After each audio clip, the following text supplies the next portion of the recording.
tuanku, akan kepentingan setiap warga negara ini untuk belajar dan menguasai bahasa kebangsaan kita. Saya amat percaya bahasa kebangsaan merupakan saluran di mana semua warga negara sepatutnya dapat berkomunikasi dan saling memahami, mengurangkan jurang dan menambah pengetahuan. Mungkin ada yang berasa pelik, tetapi saya sendiri pernah menjadi juru bahasa kepada dua orang pacik Melayu berkomunikasi. Seorangnya dari Kelantan dan seorang lagi dari Kedah. Perbezaan bahasa Melayu Pelat Kedah dan Kelantan menjadikan pacik-pacik tua ini tidak dapat berkomunikasi.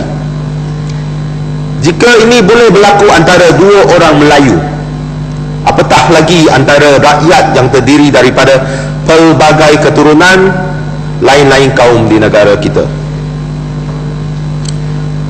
Dalam kepercayaan saya akan kepentingan dan kewajipan untuk belajar bahasa kebangsaan, saya juga amat percaya kepada kebaikan dan kelebihan kepelbagaian budaya, kerana daripada kepelbagaian inilah kita dapat menutup kelemahan satu pihak dengan kelebihan yang ada pada yang lain. Jika kita semuanya sama, maka kita akan mempunyai kelebihan yang sama dan kelemahan yang sama. Dan jika kita mempunyai kelemahan yang sama, maka mudahlah kita sebagai sebuah negara dijatuhkan. Saya juga amat percaya kepada hak setiap individu untuk belajar bahasa dan kebudayaan masing-masing mengikut kemahuannya. Lebih bahasa yang dipelajari, lebih pengetahuan yang dikecapi. Biarlah kita memupuk anak-anak kita untuk belajar bahasa kebangsaan, dan pada masa yang sama belajarlah sebanyak bahasa yang mampu.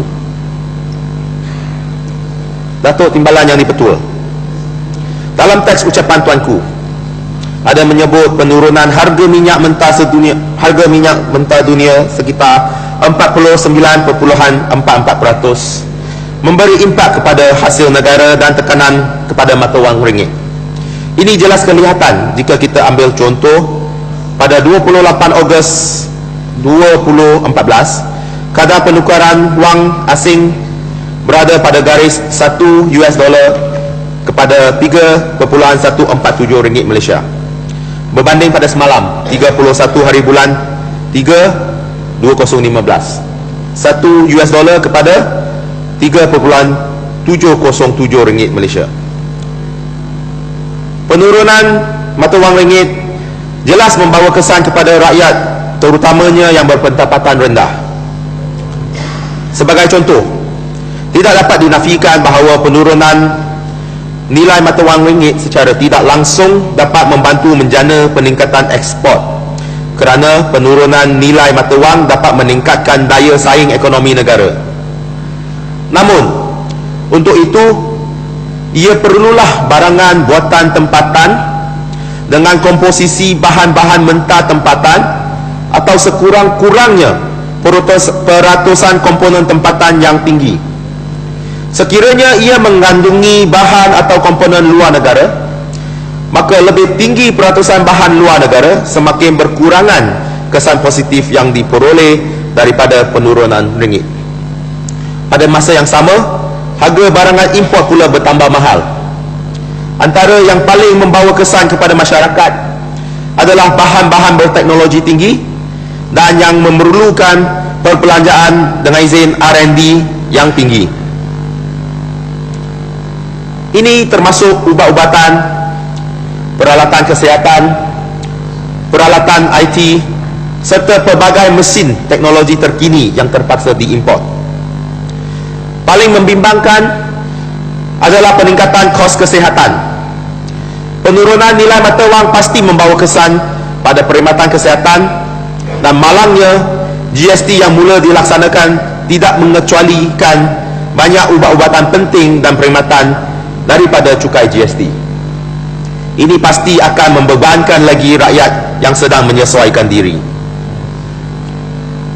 Apa yang disebut di atas cuma contoh. Apa yang ingin saya sampaikan ialah, janganlah kita terlalu asyik melihat sesuatu itu dari segi positif saja maupun negatifnya. Biarlah kita melihat sesuatu itu dari segala aspeknya. Biarlah ada yang positif, ada yang negatif, ada yang kita suka dengar, dan ada yang mungkin kurang suka didengar. Hakikatnya tiada yang baik sebaik-baiknya, dan tiada yang buruk seburuk-buruknya. Biarlah kita melihat sesuatu dari segala aspeknya, barulah kita dapat membantu rakyat dan yang mengharapkan kami di Dewan yang mulia ini sebagai ahli Dewan ataupun penjawat awam. Saya cukup bersetuju dengan titah tuanku yang menyatakan dalam setiap senario yang menghamparkan cabaran, sebenarnya turut terselit pelbagai peluang. Sebenarnya kami semua tahu keadaan semasa sekarang penuh dengan cabaran, biarpun dari segi politiknya, ekonominya, maupun struktur sosial yang sentiasa berubah dan mencari keseimbangan baru.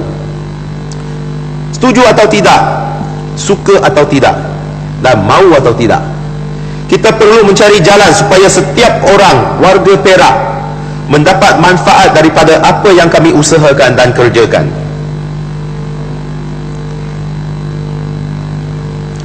Datuk Timbalan Yang di-Pertua, saya ingin cadangkan kepada Dewan Yang Mulia ini supaya kerajaan negeri dan kerajaan tempatan dapat mencari lebih peluang pendapatan hasil alternatif selain daripada apa yang secara tradisinya dilakukan selama ini. Walaupun saya bersetuju dengan penguatkuasaan pengutipan hasil yang lebih efektif dan efisien, saya cukup berharap supaya janganlah rakyat disusahkan lagi dengan peningkatan atau pengenalan cukai baru untuk dilaksanakan. Sebagai contohnya, kerajaan perlu melakukan usaha yang dapat menjana pendapatan kerajaan sambil membantu peniaga menjana pendapatan serta memajukan perniagaan mereka. Kerajaan tempatan sebagai contoh boleh mengadakan papan-papan iklan berlampu di tiang-tiang lampu sepanjang jalan-jalan utama. Ia dapat disewa kepada peniaga-peniaga yang ingin membuat iklan atau mempromosikan perniagaan mereka di kawasan tempatan, seperti kerangka-kerangka sedia ada yang disewa untuk menggantung banner. Ini akan menyelaras dan mengindahkan jalan-jalan, serta lampu-lampunya dapat mencantikkan lagi pemandangan pada waktu malam. Ia juga berfungsi supaya keadaan jalan raya lebih selamat kerana bebas daripada banting-banting dengan izin yang digantung dan selalu rosak dan bertebangan yang membahayakan pengguna-pengguna jalan, terutamanya penunggang motosikal. Selain keselamatan kepada pengguna jalan raya, peniaga-peniaga dapat membuat iklan di kawasan setempat mereka dengan kos yang tidak terlalu tinggi. Agensi-agensi iklan pula mendapat lebih kerja untuk reka dan cetak bahan iklan. Kerajaan tempatan pula mendapat hasil kutipan tambahan. Ini merupakan suatu keadaan dengan izin win-win kepada semua pihak. Dan yang indahnya, dengan kaedah ini, peniaga-peniaga yang mencari kerajaan untuk memberi hasil, untuk membayar, dan bukannya kerajaan yang mengejar peniaga-peniaga untuk mengutip hasil. Datuk Timbalan Yang di-Pertua, dalam konteks mencari dalam konteks mencari hasil tambahan kepada kerajaan secara menang bersama atau win-win solution dengan izin, banyak lagi usaha boleh dijalankan supaya kerajaan mendapat hasil, peniaga mendapat untung, dan rakyat mendapat peluang pekerjaan. Satu lagi cadangan yang ingin saya utarakan adalah menaik taraf atau memajukan ladang info ternak di Sungai Siput menjadi kawasan pelancongan pertanian atau agrotourism dengan izin. Ladang info ternak di Sungai Siput mempunyai kawasan tanah yang besar untuk dimajukan aktiviti perlancongan, selain tempatnya yang strategik betul-betul di tepi jalan utama Ipoh Kuala Kangsar. Ia juga mempunyai bekalan tenaga kerja yang sedia menunggu di beberapa kawasan berdekatan. Burung-burung unta dan rusa yang ada sekarang banyak menarik perhatian pengguna-pengguna jalan tersebut yang memberhentikan kenderaan masing-masing untuk bergambar dan melihat binatang-binatang tersebut secara lebih dekat. Cuma mereka tiada cara atau kaedah siap sedia untuk mereka melakukan aktiviti perlancongan agro, dan juga saluran sedia ada untuk menjana pendapatan daripada mereka amat terhad. Kawasan ini berpotensi untuk dimajukan perlancongan sekeluarga dan aktiviti-aktiviti yang sihat. Infrastruktur sedia ada telah siap menunggu untuk digunakan secara lebih efisien, seperti tempat letak kereta, kedai koperasi, dan untuk memajukan mini zoo. Jalan masuk ke kawasan DMB juga cukup luas untuk diadakan gerai-gerai peniaga-peniaga kecil tempatan. Konsep untuk aktiviti-aktiviti perlancongan agro berkonsepkan mini zoo dan taman tema mini yang melibatkan tarikan binatang-binatang istimewa seperti ini, yang amat berpotensi untuk meningkatkan ekonomi setempat. Jika usaha ini diadakan secara efektif dan efisien, saya percaya ia dapat memberi tambahan hasil kepada kerajaan, peluang pekerjaan kepada rakyat tempatan, dan juga peluang perniagaan yang dijana daripada aktiviti perlancongan tersebut. Adalah menjadi harapan saya supaya kerajaan negeri dapat mengadakan lebih tumpuan untuk menjana lebih hasil kerajaan secara alternatif, tanpa membebankan lagi rakyat dengan kenaikan cukai atau pengenalan cukai baru. Adakan sistem di mana rakyat yang mencari kerajaan untuk membayar hasil, dan bukannya kerajaan yang mengajar hasil daripada rakyat.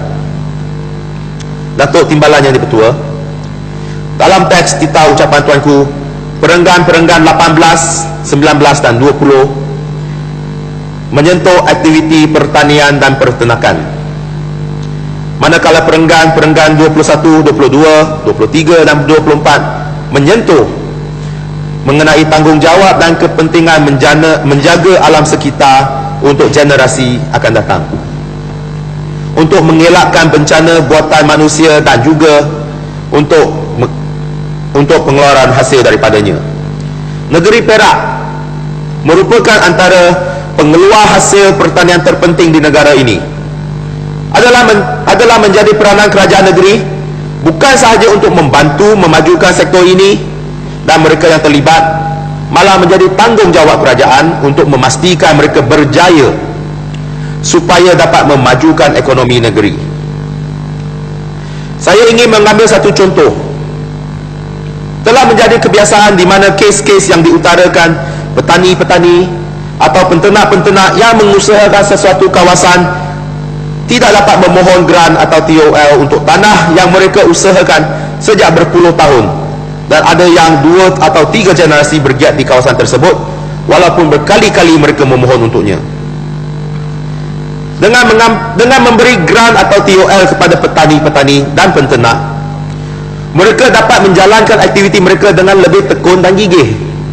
Mereka juga lebih berani menyuntik modal kepada usaha mereka, seperti melabur dalam peralatan serta infrastruktur yang lebih moden, efektif dan efisien. Ini sekaligus dapat meningkatkan produktiviti dan kualiti hasil mereka.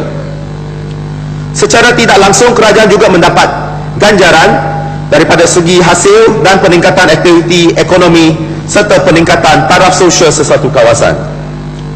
Pemberian grant atau TOL kepada petani-petani dan penternak-penternak bukan sahaja dapat meningkatkan kuantiti dan kualiti hasil, malah ia juga dapat mempermudahkan pengawasan serta penguatkuasaan oleh agensi-agensi kerajaan terbabit terhadap pelbagai aktiviti mereka dari pelbagai aspek, seperti penggunaan baja dan racun, pematuhan undang-undang alam sekitar, pemantauan tenaga kerja, dan penolakan haram yang baru. Pematuhan kepada undang-undang alam sekitar serta pemantauan penolakan haram baru amat penting supaya tidak terjadi bencana buatan manusia. Tiada siapa yang ingin melihat bencana seperti yang berlaku di Cameron Highlands berulang.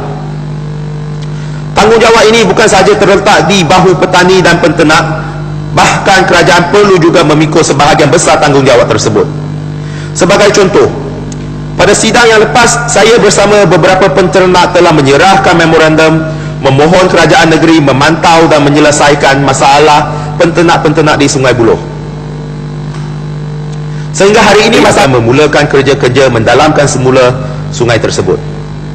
Saya memohon Yang Amat Berhormat Menteri Besar supaya melihat ke dalam masalah ini dan mengambil tindakan sewajarnya secepat mungkin. Dalam kes ini, saya tidak tahu sama ada ingin menyatakan penternak-penternak ini yang tidak bernasib baik atau penduduk-penduduk Sungai Siput lain yang lebih bernasib baik.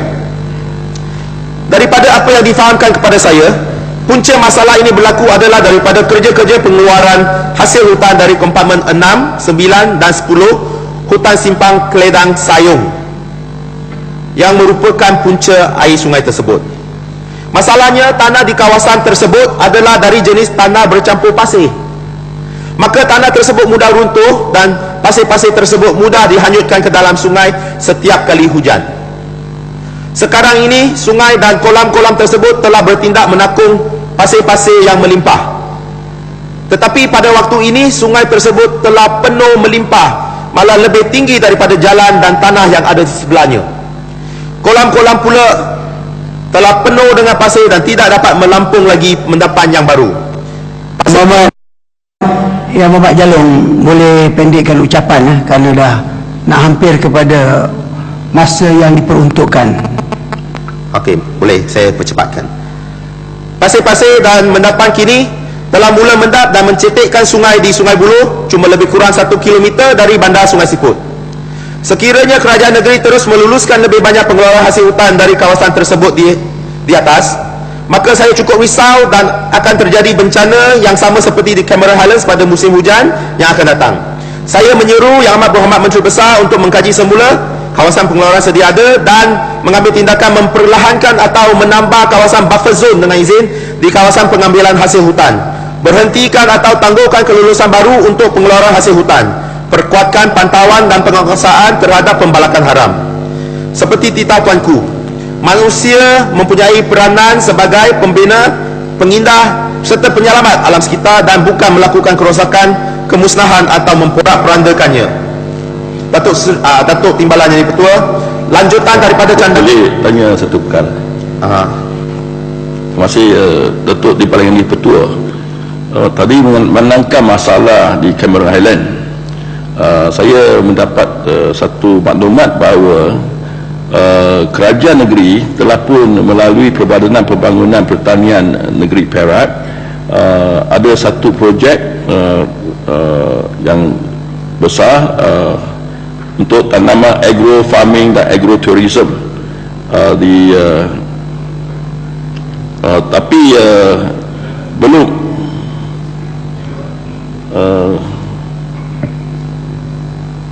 yang telah diluluskan kepada Yang Berhormat pastikan betul-betul lah sebelum Yang Berhormat sebut dalam dewan ni. Kepada kerana tadi tak ada masa, jadi obor hasil Sdn Bhd ratusan ekar, tapi EIA belum, kelulusan belum diberikan. Adakah ini cara pihak ESCO meluluskan tanah ratusan ekar di Cameron Highland tanpa EIA? Harap kerajaan akan dapat menjawab juga.